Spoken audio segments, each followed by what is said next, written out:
In my last reflection, I spoke about the turning point of my life. Now I want to share its defining moment. I moved to Ventura for a radio job, but found that it, like everything else I tried besides teaching, left me unfulfilled in knowing I had more to offer.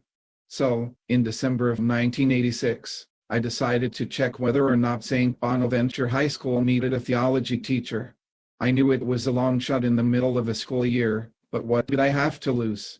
They were, in fact, looking for someone to teach theology and psychology, and the vice principal knew my mother, so I was hired on the spot and would start in 2 weeks.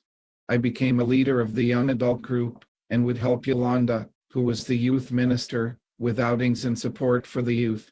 Over the 2 years I lived in Ventura, we became best friends, and I grew to love her, but I always respected her desire to remain in religious life and never told her.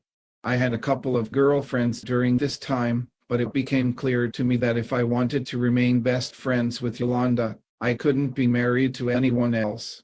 In the spring of 1988 she told me she was moving to Arizona. What was I going to do? Like St. Francis and St. Clare, I thought Yolanda and I could remain close friends. Since I enjoyed the seminary so much, but left because of loneliness, going back seemed like a perfect solution. In the fall of 1988, I entered St. John's Seminary in Camarillo for the Archdiocese of Los Angeles. After a few months, the loneliness became unbearable. I missed Yolanda so much, but would never ask her to marry me. So I did what I did when I first got to Ventura. I went to the chapel, got on my knees, and poured out my heart to God.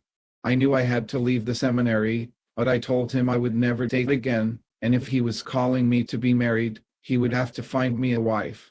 Then, another miracle happened. After the hour, I went to my mailbox. There was a letter from Yolanda saying she was leaving her community and wanted to marry me.